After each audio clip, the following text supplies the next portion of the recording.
Curtis, what's good, man? You and your feelings about Daphne? Is she with gang them? Or is it that you sucking little Rod dick? However it go, I want you to fade, nigga. Fuck all that. Since it's entertainment, let me beat the shit out of you on TV or something. Don't duck that. I'm calling you out. What you want to do, Curtis? Curtis! You haven't heard the latest tea. Let me spill it for you. 50 Cent is out here clowning Stevie J for being Diddy's boy toy. This celebrity gossip is the talk of the town, and you don't want to miss it. 50 Cent, the rapper known for his beef with just about everyone, has set his sights on Stevie J, the reality TV star. And what's the reason? Apparently, 50 thinks Stevie is getting a little too cozy with hip-hop mogul Diddy. The streets are saying that 50 Cent is calling out Stevie J for being Diddy's companion, and he's not holding back. This drama is hotter than a summer day in Miami, and we're here to give you all the juicy details. So sit back, grab your popcorn, and get ready for some serious celebrity. Do you think Diddy can come back from this? Because a lot of people saying it's over for him. Oh, it is over for him. Come back to where? To be in the entertainer business? Listen to me, man. And I don't want to bring this guy's story up because it's old. And I know he's trying to live past it, but I'm going to bring it up anyway. Ray Rice, his wife, spit in his face. And he did what he did on that elevator. He ain't played one football game after that. Nowhere that I know of.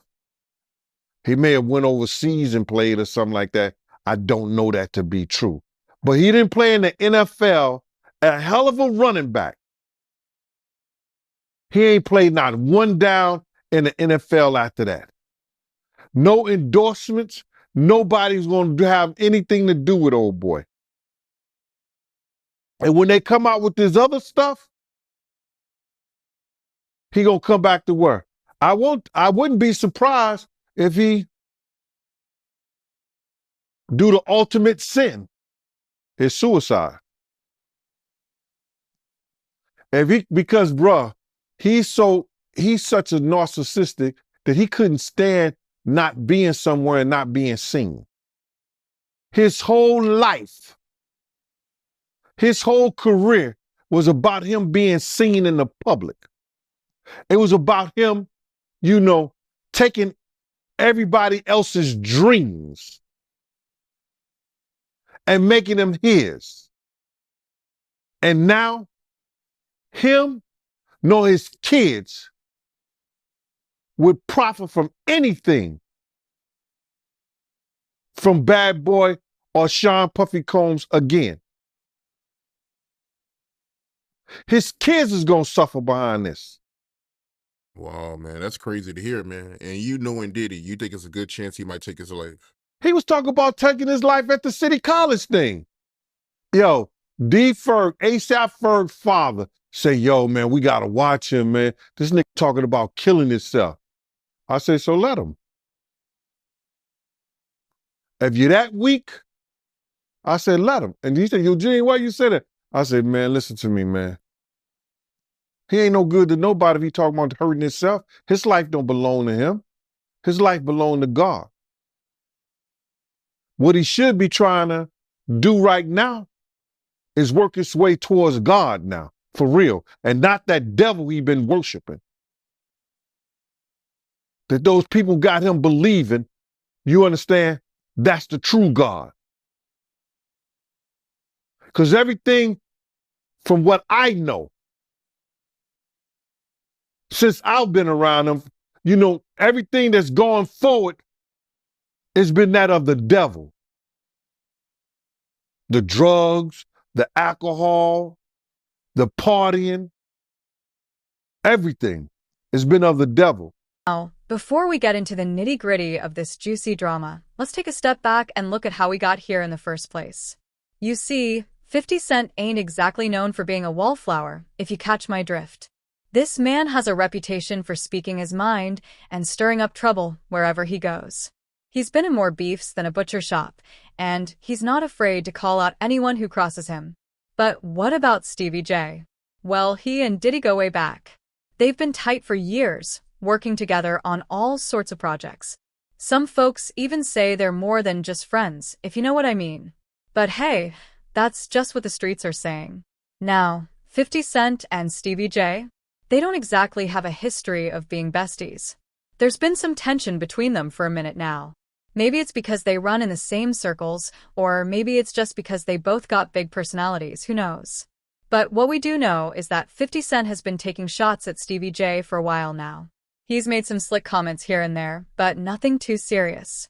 Until now. When 50 Cent decided to put Stevie J on blast for being Diddy's boy toy, he didn't hold back. He went in hard and he didn't mince words. The streets are buzzing with all the tea he spilled, and everyone's talking about what this means for their relationship. Yeah, we're gonna see, man. We're gonna see what they got. But speaking of the raid, right? Did you see that viral video of Diddy? He was seen in Miami with Stevie J after the raid. You seen that video? Yeah, I seen it. I seen it. What you think about that? Well, I go way back when Stevie J first came to Bad Boy after they left Uptown Records and everything like that. And Stevie J and Puff fell out real bad over, it could have been producer credits and the whole 9 yards. But Stevie J didn't F with him until Love and Hip Hop. When Stevie J went to Love and Hip Hop and he became famous from that, Puff called him over there and they had a meeting. And I guess they rekindled their friendship. Because I used to bodyguard Stevie J. And, go to different clubs. I got pictures and everything. Stevie J didn't mess with Puff, until after that Love and Hip Hop thing went down, So now they back cool. What got me about the stuff like that them being back cool, that Stevie J went on TMZ and was speaking up on behalf of Diddy. Now, if anybody I want speaking up behalf of me, or I had anybody speaking up on my behalf, it wouldn't be Stevie J. You understand? I don't think that an individual of his caliber is capable or can be trusted in a way that I would like for him based on his actions on television and who he is as a person, what he has been shown as an individual, is a type of individual that I would have speaking on my behalf. Come on, we know he's a drug abuser. We know that he's been seen putting his hands on women in the wrong way. And I don't know, that shit is crumbling, man. You know what I'm saying? But you can always say this, man.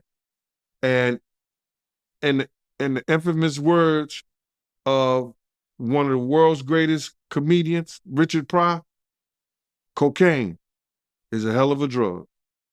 Why you say that cocaine is a hell of a drug? Because LaRob said that they be doing the liquid cocaine in the bottles, in the Ciroc bottles.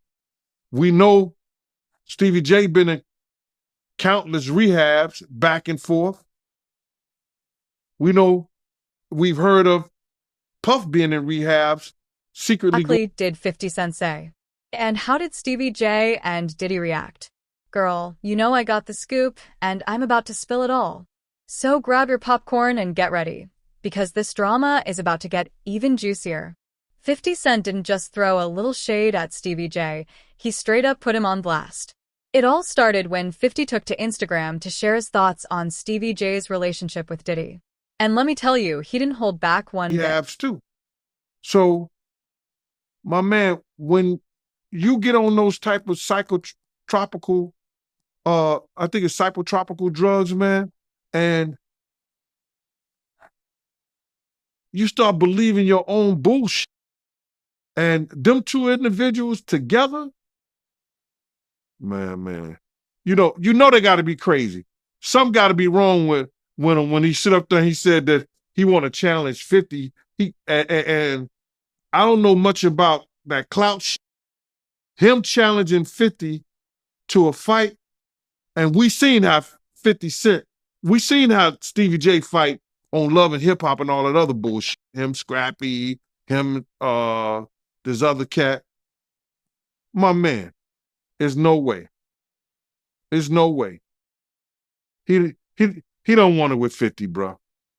That's if that ain't cocaine, the Pope ain't Catholic. So you feel like 50 Cent would give Stevie J that work? It wouldn't even be a job. 50 Cent will whoop. 50 Cent will whoop niggas like Stevie J on the way to a real fight. You seen 50 fight before? I ain't never seen 50 fight. I seen some tapes of him get down on that end, but I never seen him fight in person. But I know the demeanor of a man. I was with 50 Cent on a couple of occasions, and one occasion, it was just me and 50 and about probably 6 other dudes that didn't want to get out the car because he was ready to get down. And you could see it in him. You could see he got it in him like that. I'm looking at him. I wrote this shit about this shit in my book. 50 ain't back. He don't back down, bro. And you could see when you know a dude is about it, and got it in him, you could see it in his eyes. You could see it in the way he carry himself. You see how he threw his own man in the bushes, Tony Yayo. They got tapes on 50 getting down boxing. I've seen takes on him. You know what I'm saying? I've never seen him in person, as far as fighting. I've been with him in person, but he got it in him, bro. But yeah, that caught me by surprise because I always knew that Stevie J, he did production for Bad Boy, but I never knew him and Diddy was that close until, as of late, since the raid. So. Yo, they was close. Bro, Stevie J and Puff was like pots and pans back in the day. I don't know what happened between them, but something happened on the producing credit side that Stevie J stopped effing with him. And, Stevie wasn't dealing with him at all. He was just doing more stuff for Jodeci than he was Bad Boy. 50 Cent called Stevie J out for being Diddy's boy toy and even went as far as to say that he was getting played by the hip-hop mogul. But he didn't stop there. 50 also took shots at Stevie J's fashion sense, saying he was dressing like a clown and needed to get his own style. The language 50 Cent used was harsh, to say the least. He didn't mince words, and his tone was dripping with sarcasm and mockery. It was clear that he had no respect for Stevie J, and he wasn't afraid to let the whole world know it. Well, it came out, because Cassie sued him. He settled 24 hours. Whoa! But now I heard she's cooperating with the feds. She's a civilian. What do you expect? Right. Well, what's interesting, I actually looked this up, because I'm sure when they settled the lawsuit, she signed an NDA, saying she's not going to write a book, she's not going to do a documentary, whatever else, When the feds come, that's probably all out the window. Well, yeah, here's the thing. An NDA is a private agreement. Yeah, a but criminal case supersedes that. Yeah. So she could be compelled to take the stand, and she could basically throw that NDA out the window on the stand. Of course, and she's a civilian, and it is what it is. And yo, let me tell you something. God got his ways of humbling people. Yeah. You could be right here, and the next day they all laughing at you. We're public property. That's what I learned. When I seen Fitz down there, we public property. You can say whatever you want to say. So it's public property. You walking on eggshells, my nigga. Whoever you are. And if you a black billionaire, come on. It's over. It's over. It's looking bad out here for As Diddy. for niggas taking up for 50, 50 been not fucking with Diddy for his reasons. Like, niggas be saying little funny shit behind the scenes, and, G-Unit spies is everywhere. G-Unit spy, that's what G-Unit spies is everywhere, bro. Okay, because I remember one of the funniest Drink Champs ever was when 50 was on there, and he said that he met up with Diddy, and Diddy offered to take him shopping. Yeah, you can't tell a nigga from New That's York. crazy. No, you can't tell a nigga from New York no shit like that. Yeah. Let's be real. He's like, what? He's like, I'm a bad bitch or something? You gonna let me take me shopping? You gotta understand, Fifth been like that since the beginning of the time. When he used to come to the block, he was the nigga like, oh shit, boo boo coming. Yeah. Like, oh man, this nigga, some shit is about to start. That's who he is. And as for niggas saying they want fades and all that, like, I don't know what niggas think. We've been talking about Stevie J. No, Stevie J but like wants to Stevie fight J, 50. I don't like to talk about these dudes because like Benzino and them, I don't look at it as real street shit. Yeah. Like when you beef, like I said, with entertainment, with man. like It's all entertainment, man. with like a henchman or a fucking a World or any of these type Fat of Joe. niggas, yeah, or Fat Joe, you know, he's street. Yeah. But like a Benzino, like years ago, we ran down on Benzino in Miami. We ran down on him like, yo, don't put us in the Source magazine. Because he was so obsessed with Eminem's success, and G-Unit was the shit at the time, and niggas was just, it always been a hate thing because we signed with Eminem. Why? It's the nigga that put me on. I don't give a fuck what color he is. That's just me. You understand what I'm saying? And like I said, nobody owed me nothing. I'm just the type of nigga that just be like, yo, you know what? I appreciate what niggas did. Niggas got me out the hood. Niggas got houses. We went to 103 places. We went on tour for 103 dates. The third, 50 has the 6 third months, nigga. third biggest grossing tour in the world. Hip hop. Soon as 50 Cent's post went up, the internet went wild. Fans were shocked by his bold statements, and the media couldn't get enough of the drama. Twitter was buzzing with reactions. Some folks took 50's side, while others defended Stevie J. But the real question on everyone's mind was, how would Stevie J and Diddy respond to this public dragging? Would they clap back at 50 Cent? Or would they take the high road and ignore the drama? Ever. I actually looked this up. I have this in my notes. It's about to be the second. All the numbers ain't even in yet. I think it's the second most gross. No, right. I should actually be looked at the the second. numbers. You guys made $123 million on that tour. Number 2 was Drake. It was all Blur tour, $189 million. And number 1 was Jay-Z and Beyonce on the run, $253 million. Okay. A lot of money, though. Yeah, 50 is A lot of money. 50 is Crazy. A marketing genius, and we had fun on that road. We went to all kinds of places. We went to Paris. We went to Dubai. Bahrain, We went to shout to Abu Dhabi. Shout to Bahrain, Thailand. All over, Yo, man. and those experiences. Mumbai, India. And look, you got to understand, me and 50 was always Murder fans. You know what I'm saying? So Murder is like, when we on the road, it be me, Murder, and our man Light. Shout out to Light. Light, They call us the Three Amigos. So like, a lot of shit happens on tour. Like, as for production, you know, they got to wake up 5 in the morning, build a stage. Like, people be, it's long doing these tours, and you ain't seen your kid, you ain't seen your wife. Definitely. You know what I'm saying? So a lot of shit happens on tour behind the scenes, and it's understanding, because while we're laying in our Armani hotel beds, somebody's building the stage. So we the type that when we around, it's the Three Amigos. We go, we find our bud in whatever country we at, London, Paris, you know, wherever we at, except for like So Abu Dhabi and all that. Yeah. You know what I'm saying? We go wherever we at, we find our bud. We got our dressing room. We chill in the cut. Look, because 50 tells us, yo, I only need you. Look, we could be back in the hood, or we could be having jobs. All I need is 2 hours of your time, and we make 6 figures. That's a fact. 2 hours of your time. Folks were speculating that this could be the end of Stevie J and Diddy's friendship, while others thought it might just be a temporary rough patch. But one thing was for sure, this celebrity feud was far from over. The streets were talking, and the tea was hot. The real fallout from 50 Cent's scathing remarks was yet to come. Would Stevie J and Diddy address the situation head-on, or would they let their actions speak louder than words? Only time would tell. But one thing was certain, this drama was about to get even juicier. And he's been leading not only himself, our people, into some kind of damnation through his actions. Yeah, I'm just in disbelief, man. I mean, to see his downfall. I mean, he's been on a long run, man. So, you know, to see this is crazy, man. I mean, how long has he been famous? Nah, so you got to realize he didn't get his fame until after he made that, you know, remember, you got to remember this, Mighty. I said he made the atmosphere for Pac to die. He made the atmosphere for Big to die.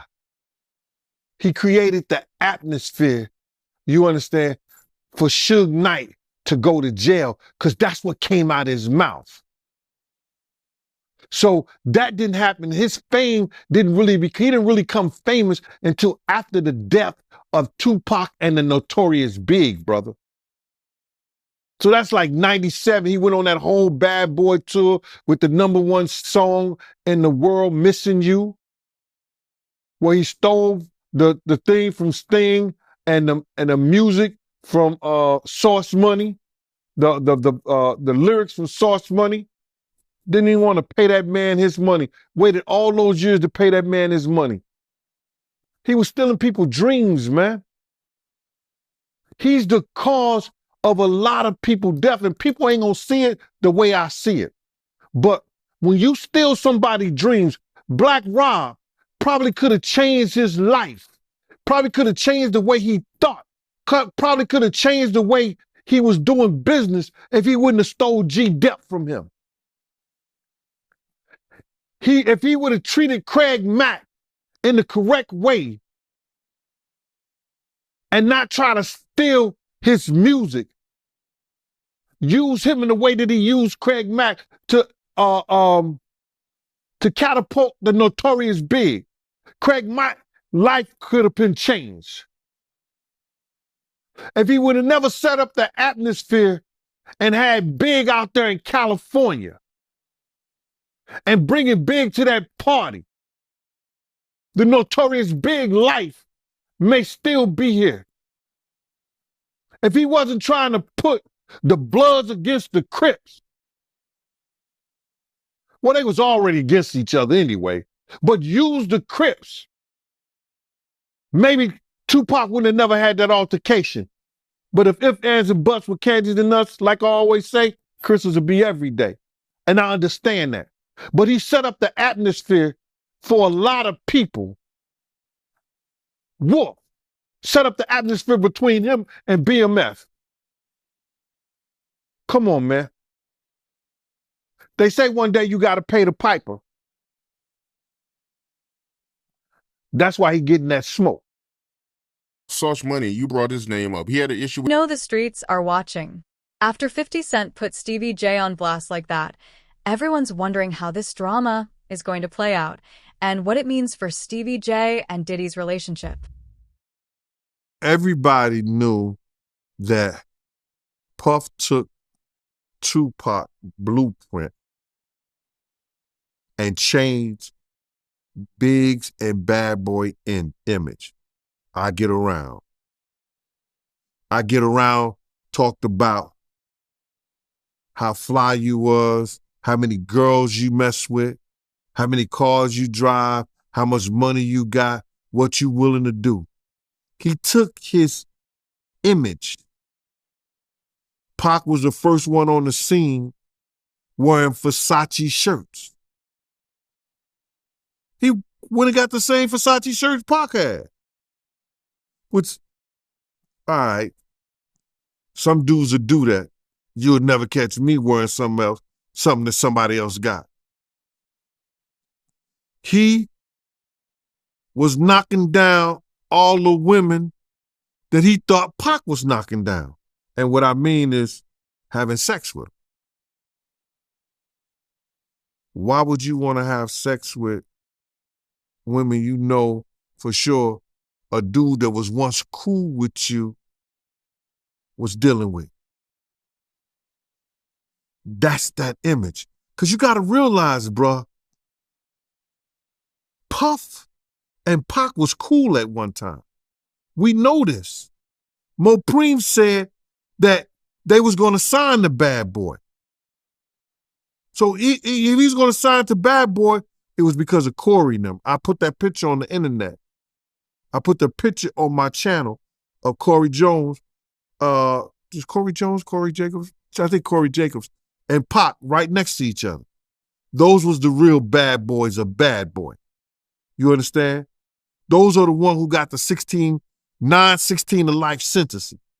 That Pac was going to go and be with them first. But then Mopreme said when it became just Big and Puff, because Corey and them went to jail, he changed his direction. But nobody know why Pac and Puff fell out like they did. You understand what I'm saying? Nobody know why. But Puff had an obsession with him for whatever reason it was, because he started wanting to act. He started wanting to rap. He had an obsession so bad. We ain't heard a peep from Stevie J or Diddy since 50 Cent's scathing remarks hit the internet. They've been quieter than a church mouse, which has folks speculating all kinds of things. Some say they're just trying to lay low and let the drama blow over. Others think there might be some behind-the-scenes tension brewing. But here's the thing, this ain't just about Stevie J and Diddy's personal lives. This drama could have serious implications for their careers, too. Stevie J and Diddy are both big names in the music industry, and they've got a lot of influence. If this feud escalates and starts affecting their business dealings, it could get real messy, real quick. Plus, let's not forget about the fans. Stevie J and Diddy both have loyal followings who are invested in their lives and careers. If this drama starts impacting their public image or their ability to make moves in the industry, it could be a big blow to their brand. That at his Grammy Award winning speech, he used the same speech that Pac used. That shit is crazy. So when I say I'm obsessed with talking about Puff and telling y'all the truth,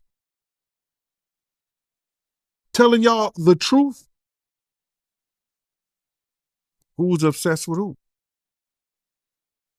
Pac had Sarah before Puff. Allegedly, he had Sally before Puff. And Kim had an obsession or liked Pac so much, she on the red carpet with Tupac's shirt on.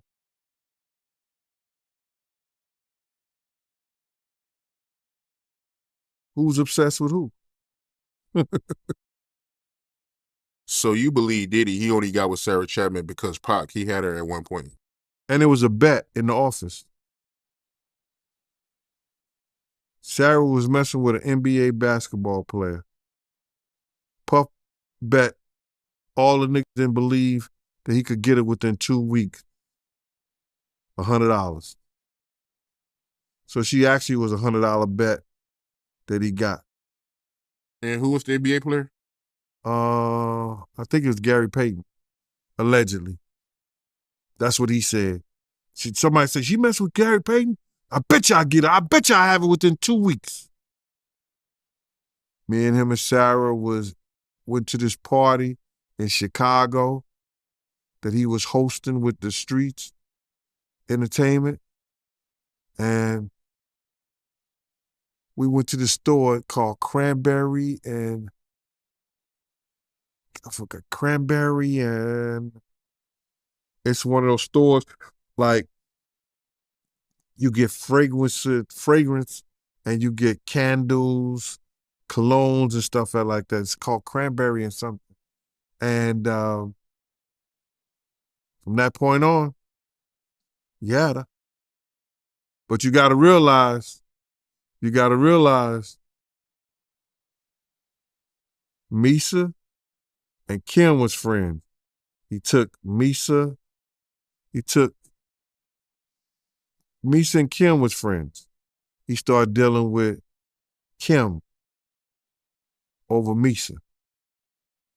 Kim and Sarah was friends. I mean,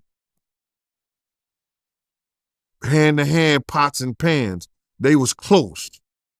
They all used to, Sarah, Kim, and this other girl, I think she was from Atlanta. What's her name?